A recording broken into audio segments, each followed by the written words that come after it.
podcast que hoje recebe a querida professora Caroline Bittencourt. Caroline, seja muito bem-vinda. Uma alegria estar aqui com vocês, poder compartilhar algumas ideias e fiquei muito feliz com esse convite. Eu quero começar pedindo para você contar a sua história com o IBDA. Acompanhando, ouvindo, se tornando palestrante. Conta tudo.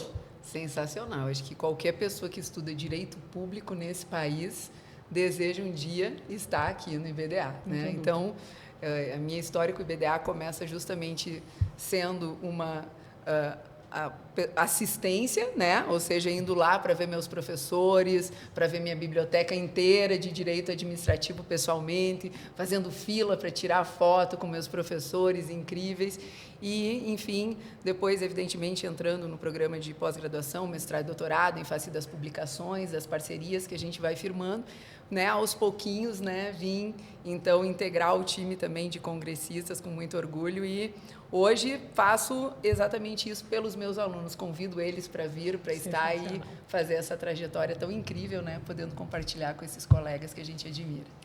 A professora Caroline, ela tem uma característica que é rara entre administrativistas. Ela também é professora de Direito Constitucional. Dessas pessoas horríveis que dominam duas disciplinas, para mostrar para nós, pessoas humanas, o quão difícil é a vida. E aí eu me permito requerer o seu olhar, que, sem dúvida, tem uma maior densidade. E isso fica claro no livro de governo digital, que foi coordenado pela Vanice e pelo Maurício, em que um artigo seu com o André Tavares fala sobre algo que muita gente no direito administrativo não consegue nem falar a palavra, que é interoperabilidade, que permite uma interação de dados entre diferentes esferas de poderes e órgãos públicos, na verdade, que a coisa converse, e a abertura que permite a disponibilização dessas informações, o que tem tudo a ver com o direito constitucional, a transparência, inclusive no tocante aos dados. A minha pergunta é: qual a importância da interoperabilidade, da integração, que já é outra coisa, da disponibilização das informações, isso numa época de plataforma digital? Isso numa época em que a gente tem o uso de plataforma digital como instrumento para exercício de competência pública. Só para começar. Acho que, prof, você toca num ponto assim que para mim é bem relevante, que é essa trajetória acadêmica que eu acabei construindo no direito constitucional e no direito administrativo, vem justamente da minha paixão pelas políticas públicas, né? E de acreditar que o direito administrativo é o instrumento de concretização da política pública. Então, eu realmente acredito naquele direito administrativo para além do ato, para além do contrato, por que esse contrato ele deve concretizar uma política pública, como ele pode contribuir para a concretização dos objetivos da República Federativa do Brasil, né? Então, o direito constitucional como sendo esse núcleo essencial e o direito administrativo instrumentalizando, né? Então, adoro essa leitura conjunta dos dois. E aí, talvez, o interesse justamente por como que esse Estado vai operar, ele precisa, de fato, informação, a informação ela precisa ser qualificada e a informação é o pressuposto da legitimidade da existência do Estado Democrático de Direito, né, que permite o exercício do controle social. Então, daí o interesse por temas como esse. E quando essa é a grande preocupação, como a gente ultrapassa a esfera da mero cumprimento da legalidade? O que acontece com os portais de transparência, em grande parte? Eles atendem os critérios meramente formais de disponibilizar a informação, eles não concretizam a transparência e, mesmo quando concretizam, na minha opinião, eles não acabam permitindo com que a gente aprenda com os dados que estão lá disponibilizados, né? Então, por que falar em interoperabilidade? Primeiro, porque a administração pública, na era digital, ela produz muitos dados. Esses dados, eles devem servir como formadores de evidências para as políticas públicas, ou seja, nós precisamos profissionalizar a administração pública, as suas decisões, e esses dados são um mecanismo que nós temos para isso, mas esses dados eles são colocados de forma fragmentada, eles não têm uma capacidade de diálogo, ou seja, hoje, se nós não avançarmos para o ponto da interoperabilidade, nós vamos estar duplicando serviços, duplicando informações e não vamos fazer aquilo que é o que a gente deseja de uma administração no tratamento desse dado, que é gerar eficiência para a tomada de decisão da administração pública. Então, de fato, é um grande desafio, mas eu acho que nós precisamos olhar com atenção, caso a gente queira falar numa administração pública digital, para além da mera digitalização dos serviços públicos, enfim. E aí você me coloca diante de 2 pontos que eu considero relevantíssimos, que é o uso de tecnologias pode levar, em vez da implementação de política pública, a uma exclusão digital. E como é que a gente faz para enfrentar algo que no Brasil a gente nem desconfia, que é o desafio da mineração de dados. E isso quando a gente não fez nem digitalização. Quando a gente estuda isso em outros países, a gente sabe, 70% do custo se dá na fase da mineração de dados. Como é que a gente compatibiliza isso com o projeto constitucional? Eu vou fazer uma piada que talvez só os mais antigos vão entender, né? Às vezes eu me sinto um pouco na cidade Jetson, em que a gente vivia com um robô Rose fazendo nossa comida, andando de carros voadores, e às vezes eu me sinto na Idade Média no Brasil, depende de onde você está transitando, né? Então, eu acho que esse é o desafio das sociedades contemporâneas, especialmente em países que, de fato, estão buscando um desenvolvimento maior. Nós vamos viver realidades em que a questão digital ela já é altamente evoluída, como, por exemplo, você pega os órgãos de controle, Tribunal de Contas, você pega os robôs que nós temos hoje fazendo o controle da administração pública, nós estamos realmente competindo com países altamente evoluídos, e você vai naquele pequeno município de 2.000 habitantes que não tem ninguém para colocar sequer a informação no portal de transparência. Então, como é que a gente lida com uma realidade em que a gente não dá para esperar incluir todos e no mesmo nível para poder avançar, e, ao mesmo tempo, a gente não pode avançar e deixar todo mundo para trás, né? Então, eu acho que é isso que a gente tem que pensar enquanto federalismo brasileiro, né? Primeiro, quando a gente faz legislações, especialmente pensando em governo digital, na própria contratação pública, a gente parte de uma realidade federal, que ela é muito diferente das realidades locais. A gente parte de um ideal de o desenvolvimento de tecnologias que estão em órgãos de controle que não chegam à base dessa tomada de decisão. Então, por isso a interoperabilidade, por isso nós pensar de sistemas inteligentes que tenham a capacidade de cruzamento dos dados, que tenham a capacidade de leitura para conseguir gerar evidência. Então, eu acho que nós temos que olhar isso mais no nível de unidade federativa, né? Então, quando a gente fala muito em autonomia dentro do federalismo, ela não é para propiciar uma desigualdade. O que nós vemos hoje, especialmente no âmbito brasileiro? Os municípios que muitas vezes estão lá no interior e que precisam gerar esse processo de evolução propiciado pelo governo digital, às vezes não é condizente com a necessidade daquele cidadão. Então, avançar para a era digital sem ser uma democracia social é complicado, a gente tem que coadunar isso, né? Então, a minha preocupação não é só a exclusão no sentido de impedir que o sujeito acesse a tecnologia. Por mais que a gente consiga dar o acesso à tecnologia, quer dizer, como que eu humanizo isso? Quantas vezes, num município pequeno, aquele profissional que está lá na saúde e assistência familiar é a única vez que o Estado bate na casa dele e leva esse serviço? Será que é a ligação para o médico que vai substituir? Então, eu acho que a gente precisa buscar esse equilíbrio entre avançar, mas avançar sem deixar ninguém para trás. Eu tenho uma sensação de que essa história de buscar equilíbrio é algo que tem que se tornar meio raro quando se trata de avanços em direito administrativo. E tem um artigo seu que eu confesso que eu já li umas 5 vezes, em que você escreveu em parceria com Rogério Gesta Leal, a respeito da LINDB. E você fala, foi a primeira vez que eu ouvi falar, e aí confesso a minha ignorância, foi pelo seu artigo que você falou dos 3 tipos de consequencialismo. O consequencialismo festivo, militante, o malandro, para questionar se com aquelas mudanças todas de 2018 a gente alcançou mesmo para os problemas que a gente tem há muito tempo, respostas que estavam se prometendo. Mas, de fato, a gente resolveu os problemas da discricionariedade? A gente afastou os riscos de arbitrariedade? É a lei da segurança jurídica, mas a gente conseguiu enfrentar, mesmo em segurança jurídica? E aí eu queria pedir, difere esses consequencialismos, fala daquela história da linguagem dúbia e imprecisa, do direito que é linguagem, e que não tem lei nenhuma que vá superar isso, e me diz, tem alguma saída para o intérprete não ser aquele que cria em todas as situações sozinhos a norma, só tirando a Constituição e as leis? Acabo de registrar que eu vou botar isso no Lattes, né? A professora Raquel leu o meu artigo, né? Umas 4 ou 5 vezes indiquei em todas as pós que eu dei aula. Essa angústia, professora Raquel, surgiu quando foi publicado, então, a LINDB, eu começo a ler os textos produzidos, parecia que nós, administrativistas, solucionamos os nossos problemas, né? Agora está tudo resolvido. Primeiro dispositivo importante que a gente pega lá, o artigo 20 e tal, nós vamos ver de novo a palavra ponderação, consequência, né? Analisar as consequências práticas da decisão, né? E eu comecei a ler os trabalhos, agora está tudo resolvido, o juiz vai olhar as consequências práticas, vai fazer a deferência ao decisor, a gente vai ver que é isso que vai acontecer, como se isso nos desse uma segurança maior.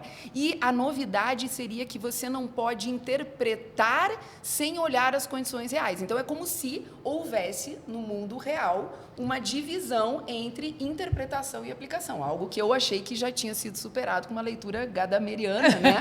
Da filosofia. Então, primeiro que é surreal a gente imaginar que um juiz ele vá tomar uma decisão longe de analisar as questões concretas e reais pela qual o gestor atua. Agora, a pergunta é, diante das situações concretas e reais, ele está autorizado a fazer o quê? Negar a legalidade, por exemplo, ou ele está autorizado a ponderar os princípios a partir de que técnica que ele vai ponderar os princípios, ou ele vai escolher aquela que vai produzir uma melhor consequência, no caso, consequência para quem? Para a administração pública? Qual das consequências? Qual das consequências? E quem disse que existe? A consequência social pode ser diferente da consequência econômica, que pode ser diferente da consequência jurídica, e eu vou deixar... A ideia não era reduzir a discricionariedade? Quando eu deixo a critério do julgador escolher qual que é a consequência que ele considera de fato mais adequada. Então, isso que me preocupava. E aí, esse texto do professor Fernando Schwartz, ele trabalha esses três níveis de consequencialismo no sentido quase que um consequencialismo à brasileira.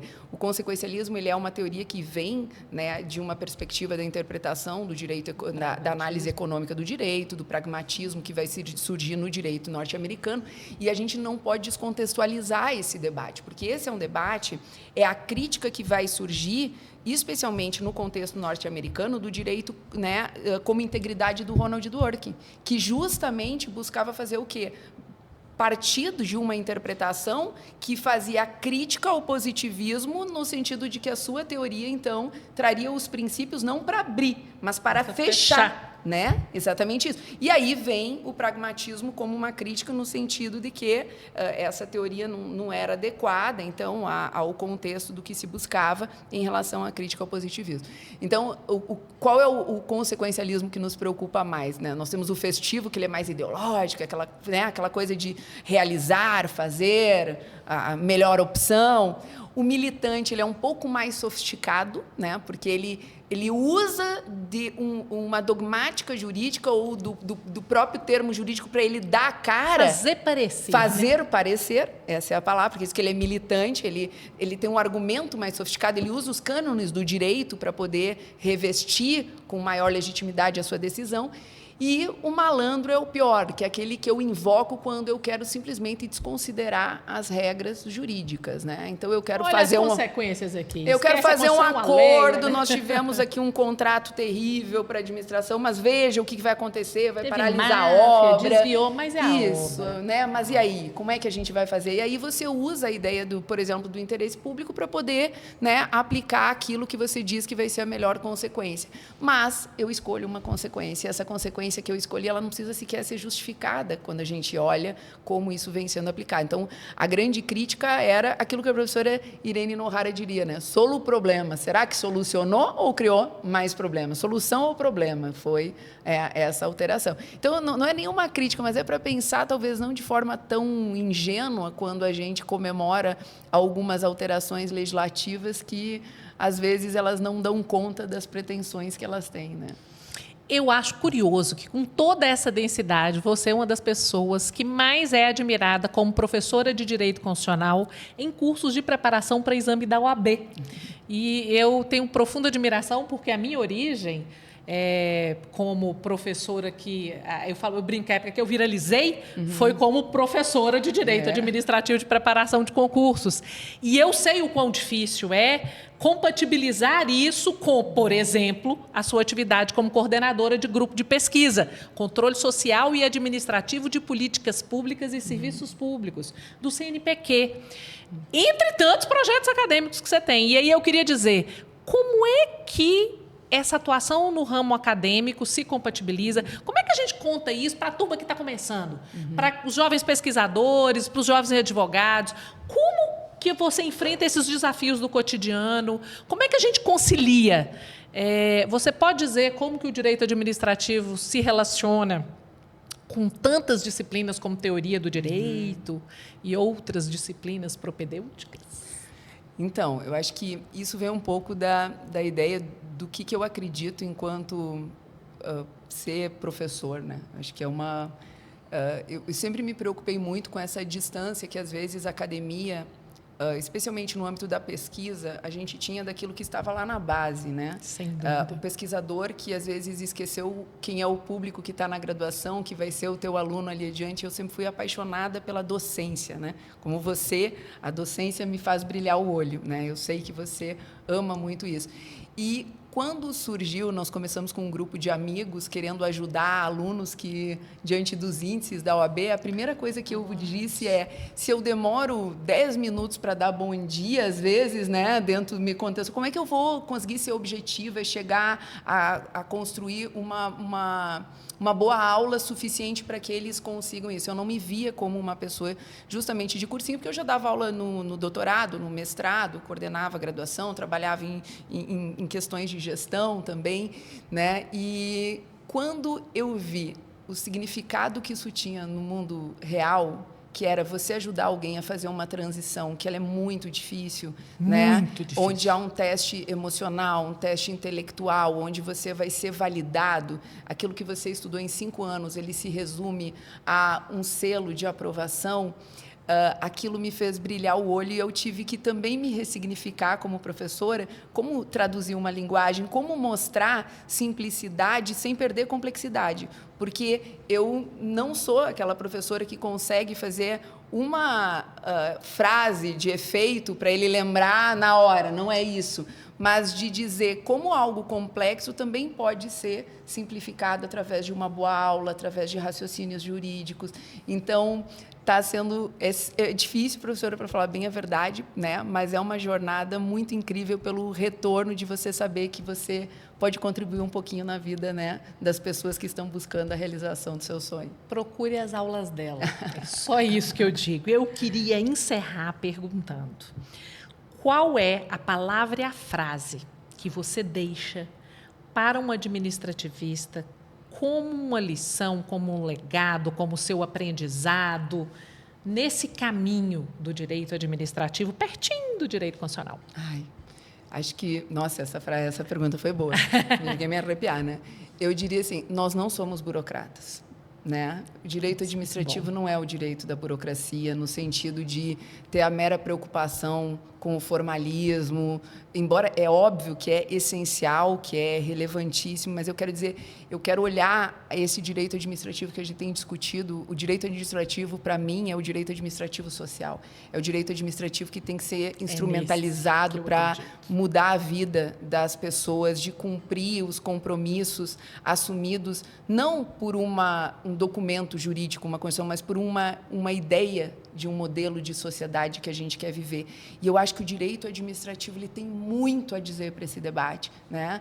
Como que as contratações públicas podem ser um instrumento de desenvolver a sustentabilidade no país, como que a fiscalização e a legalidade vai ser utilizada a favor de uma gestão pública eficiente no compromisso constitucional assumido.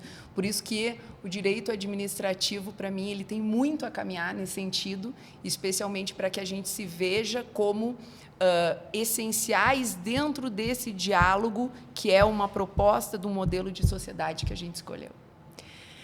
Não tem mais nada para dizer a não ser muito obrigada, Caroline. É uma alegria ter você aqui tão generosamente partilhando algumas das suas reflexões que eu sei que são mais genuínas. e que eu tenho certeza, muitas delas inspiradas em você também. Agradeço o convite, né? Acho sensacional o trabalho que a professora Raquel faz, e eu acho que nisso a gente tem muita proximidade, que é querer levar o direito administrativo para todos os campos, para todo mundo, que ele seja algo acessível e não para um monastério de sábios, né, que poucos acessam. Que ele seja feito por todos e para todos que desejem. No pé na estrada, né, professora, fazendo então a diferença na sociedade. Agradeço o carinho, adorei estar aqui, né, e com certeza vou estar acompanhando todos os demais colegas que passarem aqui por esse podcast. Muito obrigada a você que deixou o seu tempo usado para estar com a gente nesse momento. Não perca o próximo episódio do IBDA Podcast. Vem com a gente. Tchau, tchau, pessoal.